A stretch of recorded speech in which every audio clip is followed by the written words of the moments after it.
Hello. चलिए, अब हम जो दूसरा मेथड हमारा, दो मेथड हमारे बचे हुए थे उनके बारे में भी बात कर लेते हैं ना। तो हमारा एक मेथड बचा हुआ है सुपर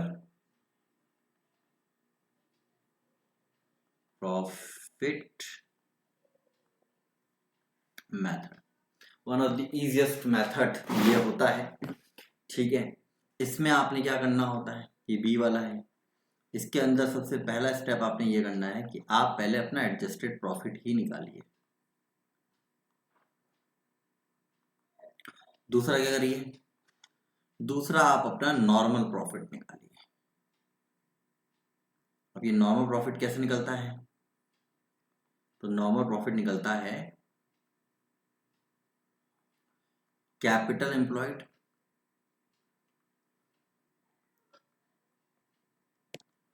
इनटू रेट अपॉन 100 करके। तीसरा पॉइंट सुपर प्रॉफिट कैलकुलेट करके। कैसे निकलेगा, जो आपने एवरेज प्रॉफिट निकाला होगा, अब आपको एवरेज प्रॉफिट निकालना आता होगा है ना, तो पहले आप एवरेज प्रॉफिट ही निकालिए। यहाँ पे एडजस्टेड प्रॉफिट मत लिखिए, एवरेज प्रॉफिट लिखिए। एवरेज प्रॉफिट निकालना मैंने आपको बता दिया है पिछले वाले वीडियो में। सुपर प्रॉफिट कैसे निकलेगा, आप अपना एवरेज प्रॉफिट लीजिए, उसमें से नॉर्मल प्रॉफिट को कर दीजिए माइनस। चौथे पॉइंट में आप अपनी गुडविल कैलकुलेट कर लीजिए। जो आपने सुपर प्रॉफिट निकाला है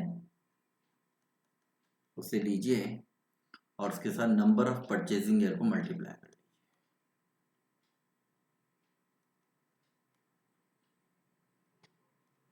ठीक है, अब कहानी में ये प्रॉब्लम है कि ये जो कैपिटल एम्प्लॉयड है ये होता क्या है। तो सबसे पहली सरदर्दी तो इसी कैपिटल एम्प्लॉयड की है। ये क्या चीज बला है, तो कैपिटल एम्प्लॉयड जो होता है वो होता है basically assets minus outside liability. ठीक है, और एक दूसरा मेथड होता है जिसमें आप अपनी कैपिटल में, ध्यान रखिएगा यहाँ पे जब मैं कैपिटल एम्प्लॉयड बता रहा हूँ, एक कैश फ्लो, ये जो आपका रेशियो एनालिसिस के अंदर कैपिटल एम्प्लॉयड होता है तो उससे थोड़ा अलग है, क्योंकि वो कंपनीज का कैपिटल एम्प्लॉयड है और ये पार्टनरशिप का है, तो दोनों में फर्क है थोड़ा सा। कैपिटल अकाउंट्स अगर वो क्रेडिट में है माइनस कर लीजिए कैपिटल्स अगर वो डेबिट में है। इसी तरीके से करंट अकाउंट्स को ले लीजिए, अगर वो क्रेडिट में है और माइनस कर दीजिए करंट अकाउंट्स को अगर वो डेबिट में। ठीक है, आपके पास कोई रिजर्व्स हैं उनको प्लस कर लीजिए, आपके पास कोई पी&एल अकाउंट है क्रेडिट वाला प्लस कर लीजिए, आपके पास कोई पी&एल अकाउंट है डेबिट वाला माइनस कर दीजिए, और कोई प्रीलिमिनरी एक्सपेंस है तो उसे भी यहां से माइनस कर लीजिएगा। अब इसका क्वेश्चन कैसा होता है, अभी हम सिंपल क्वेश्चंस की बात कर रहे हैं। मैंने अभी अगेन कहा आपको, सिर्फ इस वक्त मैं आपको ये बता रहा हूँ फॉर्मूले क्या है, फॉर्मूले तैयार करिए। अगले क्लास में जब न्यूमेरिकल्स आप पढ़ने आए तो आपके पास सारे फॉर्मूले आपके पास होने चाहिए, फॉर्मूले आपके दिमाग के अंदर होने चाहिए। जब क्वेश्चंस को देखेंगे बहुत इजी क्वेश्चन है, पेपर में हमेशा आता है, आपका 12th का एक क्वेश्चन कंफर्म हो जाता है। ठीक है, तो आपने करना क्या है, आपने अब यहां पर एक क्वेश्चन देखना है। देखिए जैसे उसने कहा कि assets of ABC are rupees 4 lakh bracket के अंदर including cash 5,000 and liabilities of rupees 1,50,000. Average profit of last 4 years rupees 65,000. Normal rate of profit is 10%. Calculate goodwill on the basis of 3 years purchase.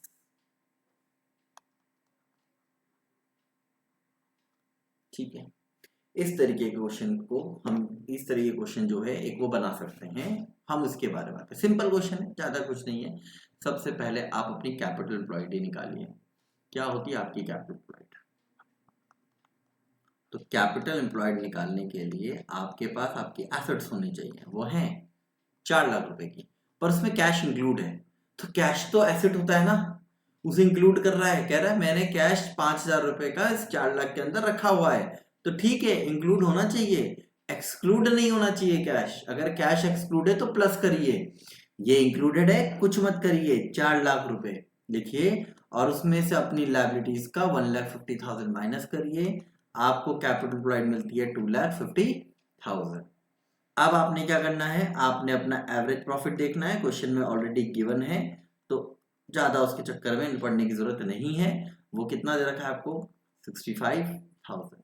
आपको निकालना है आपका normal profit. ये normal profit कैसे निकालेंगे आप? आपके पास है कैपिटल एम्प्लॉयड के 2,50,000, क्वेश्चन में रेट है आपका 10%, जो आपको देगा 25,000। अपना सुपर प्रॉफिट कैसे निकालेंगे? Average profit minus normal profit. आपका एवरेज प्रॉफिट कितना है? 65,000। आपका नॉर्मल प्रॉफिट कितना है? 25,000 इज इक्वल्स टू आपके पास कितना आ गया? 40,000। गुडविल कितने ईयर की परचेज पर है? 40,000 इंटू 3 years परचेज, 3 से मल्टीप्लाई करिए, 1,20,000 गुडविल। इस मेथड को एक दूसरे नाम से भी जाना जाता है। क्या नाम है? मैं वो नाम लिखता हूं, ठीक है। वो नाम क्या होता है?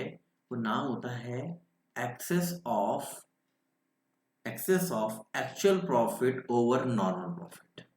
ये इसका नाम है एक, excess of actual profit over normal profit, या कई बार इसको बोल देता है excess actual profit over normal rate on capital employed, या normal return on capital employed. यानी कि इसका एक नाम और बना सकते हैं हम। क्या नाम बना सकते हैं इस मेथड का? वो होता है excess of actual profit over normal rate of return on capital employed. अब ये normal rate of return on capital employed क्या होता है? ये आपका होता है नॉर्मल प्रॉफिट, ठीक है। और एक्सेस का मतलब है कि एक्चुअल प्रॉफिट ज्यादा है, तो एपी माइनस एनपी क्या होता है? Super profit. इसके लिए बोला उसने। अब हमारे पास होता है कैपिटल एम्प्लॉयड वाला। हमने सिर्फ आज फॉर्मूले वगैरह ही देखने इस क्लास में, फिर हम न्यूमेरिकल को देखेंगे। तो हम यहाँ पर कर रहे हैं अब कैपिटलाइजेशन मेथड। हमारे पास कैपिटलाइजेशन मेथड में 2 होते हैं। एक होता है कैपिटलाइजेशन ऑफ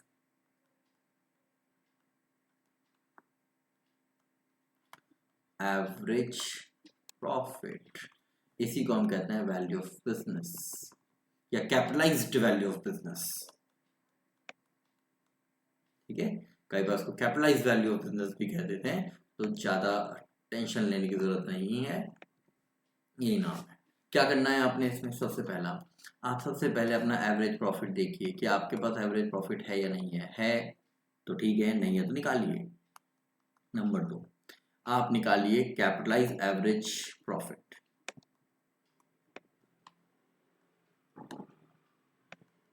इसका दूसरा नाम क्या है? Capitalised value of business. कैसे निकलेगा? और सिंपल काम है, अपना एवरेज प्रॉफिट को पकड़िए, इनटू 100 अपॉन रेट कर दीजिए, बस खत्म। तीसरे स्टेप में क्या करेंगे आप, कैपिटल एम्प्लॉयड कैलकुलेट करेंगे। अगर है तो ठीक, नहीं है तो निकालिए। कैसे निकालेंगे, ऊपर फॉर्मूला आपको लिखवाया है। चौथा स्टेप, गुडविल निकालेंगे। सिंपल है, कैसे निकली गुडविल, आप अपने कैपिटलाइज एवरेज प्रॉफिट को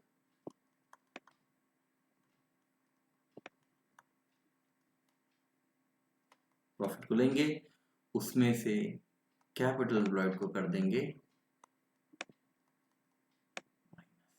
हो गई गुडविल, खत्म। ठीक है, बहुत सिंपल तरीका है। दूसरा तो और भी इजी है। दूसरा कौन है, बी वाला, वो है कैपिटलाइजेशन ऑफ सुपर प्रॉफिट। ये तो इससे भी इजी है, कैपिटलाइजेशन ऑफ सुपर प्रॉफिट। पहले 3 स्टेप सुपर प्रॉफिट के याद करिए। आपके पास है एवरेज प्रॉफिट, दूसरा याद करिए नॉर्मल प्रॉफिट। कुछ नहीं है, 3 लाइन तक बिल्कुल सुपर प्रॉफिट चलेगा। कैसे निकलेगा, capital employed into rate upon 100। अरे यार, इसमें मेरी ना हैंडराइटिंग का बहुत इशू है, यही ठीक नहीं हो पा रही है ना। Into rate upon 100। नंबर 3 क्या था, सुपर प्रॉफिट। कैसे, एपी माइनस एनपी। कौन एपी, ये रहा भाई साहब। कौन एनपी, ये वाले भाई साहब। ठीक है, और नंबर 4 बस यहां पे फॉर्मूला बदल देना, SP into 100 upon rate. Question में ये वाली लाइन बहुत इंपॉर्टेंट है, 1 नंबर के एमसीक्यू के लिए, जहां वो पूछता है कि capitalization of super profit method में गुडविल निकालने का फॉर्मूला क्या है, ये रहा। ठीक है, दोनों बात। अगर क्वेश्चन में नहीं बताया कि कौन सा मेथड लगाना है, तो कैसे पहचानोगे भाई साहब, कैसे पहचानोगे, है ना, कैसे पहचानोगे दोस्तों। तो आप एक बहुत सिंपल सी ट्रिक बताए, सिंपल सी टेबल फॉलो करना। ठीक है, मेरे लिए सिंपल सी है। ठीक है, आपको सिंपल लगे अच्छी बात है, नहीं लगे तो फिर आपको थोड़ा सा दूसरे मेथड्स को देखना पड़ेगा ना। मैं कहता हूं कि बस मुझे 3 चीजें याद रखनी है। एक, क्या मुझे रेट दिया है क्वेश्चन में, क्या मुझे वेट दिया है क्वेश्चन में, और क्या मुझे नंबर ऑफ परचेजिंग ईयर दिए हैं क्वेश्चन में। ठीक है, क्या मुझे नंबर ऑफ परचेजिंग ईयर दिए हैं क्वेश्चन में। अगर उसने मुझे नंबर ऑफ परचेजिंग ईयर दिए हैं क्वेश्चन में, तो मुझे बाकी चीजें देखनी है कि कौन कौन मेरे पास अवेलेबल है। मैं 1 मिनट अभी लिख देता हूं, नंबर ऑफ परचेजिंग ईयर, है ना। लो भाई, अच्छा जी, मान लो आपको एवरेज, सिंपल एवरेज प्रॉफिट देखना है ना, सिंपल एवरेज प्रॉफिट। तो देखिए, जब भी आपके पास सिंपल एवरेज प्रॉफिट का क्वेश्चन होगा ना, उसमें ना, उस मेथड में, सिंपल एवरेज प्रॉफिट मेथड में क्वेश्चन में रेट नहीं होगा, ना ही वेट होगा, सिर्फ ये भाई साहब अकेले होंगे। क्वेश्चन में नंबर ऑफ परचेजिंग ईयर होगा और कुछ नहीं होगा, ना रेट ना वेट। बढ़िया, काम बन गया, सिंपल एवरेज प्रॉफिट है वो। दूसरा, अगर वेटेड हुआ तो क्या क्या होगा क्वेश्चन में। तीसरा, सुपर प्रॉफिट मेथड लगाने के लिए आपको क्वेश्चन में कौन कौन से चाहिए होंगे। और अगर आपको कैपिटलाइजेशन लगाना है, कैपिटलाइजेशन में डरिएगा मत, दोनों के फॉर्म, दोनों जो मेथड हैं, चाहे वो कैपिटलाइजेशन ऑफ सुपर प्रॉफिट है, चाहे वो कैपिटलाइजेशन एवरेज प्रॉफिट है, उनकी खासियत ये है कि उनके आंसर सेम आते हैं। ठीक है, जो क्वेश्चन आपका वेटेड एवरेज प्रॉफिट का होगा, उसमें रेट नहीं होगा पर वेट होगा, नंबर ऑफ परचेजिंग ईयर भी होगा। जो सुपर प्रॉफिट मेथड होगा, उसमें परचेजिंग ईयर होगा, वेट नहीं होगा पर रेट होगा, और कैपिटलाइजेशन में सिर्फ रेट होगा, बाकी ये दोनों नहीं होंगे। तो जिन जिन क्वेश्चन में आपको सिर्फ रेट दिखाई देगा और गुडविल बोलेगा, समझ जाना कैपिटलाइजेशन। कौन सा बोलेगा सर, एवरेज प्रॉफिट बोलेगा, सुपर प्रॉफिट बोलेगा, भैया कोई सा ही बोले, जो बोले। फॉर्मूला पता है सर, नहीं बोला, नहीं बोला तो कोई सा भी लगाओ, आंसर तो दोनों के सेम आएंगे। कैपिटलाइजेशन ऑफ एवरेज प्रॉफिट हो चाहे कैपिटलाइजेशन ऑफ सुपर प्रॉफिट हो, आंसर क्या आएगा, सेम आएगा। सर रेट दे रखा है और नंबर ऑफ परचेजिंग ईयर दे रखा है, तो कैपिटलाइजेशन लगाओ? नहीं, सुपर प्रॉफिट लगाओ, क्योंकि वो परचेजिंग ईयर रेट दे रखा है। सर मेरे को वेट भी दे रखा है, परचेजिंग ईयर भी दे रखा है, तो वेटेड लगाओ। और मुझको फिर नंबर ऑफ परचेजिंग ईयर दिया है तो सिंपल एवरेज प्रॉफिट लगाओ, बस हो गया काम, यही है। मैं अगली क्लास में जहां पर गुडविल के न्यूमेरिकल कराऊंगा वहां पर बहुत इंटेंस न्यूमेरिकल होंगे, इसलिए आपको एक चीज करनी पड़ेगी, इस सारे फॉर्मूलेज आपको अपने दिमाग के अंदर बिठाने होंगे और हम अगली क्लास में अपना गुडविल का न्यूमेरिकल कंप्लीट करेंगे। ठीक है जी। हो सकता है मैं थोड़ी देर में ही अपलोड करूं उसे, और हो सकता है कल मैं मंडे को शाम को अपलोड करूं। तब तक आप ये फॉर्मूले पढ़िए, फिर हम आगे मिलते हैं अगली क्लास के लिए।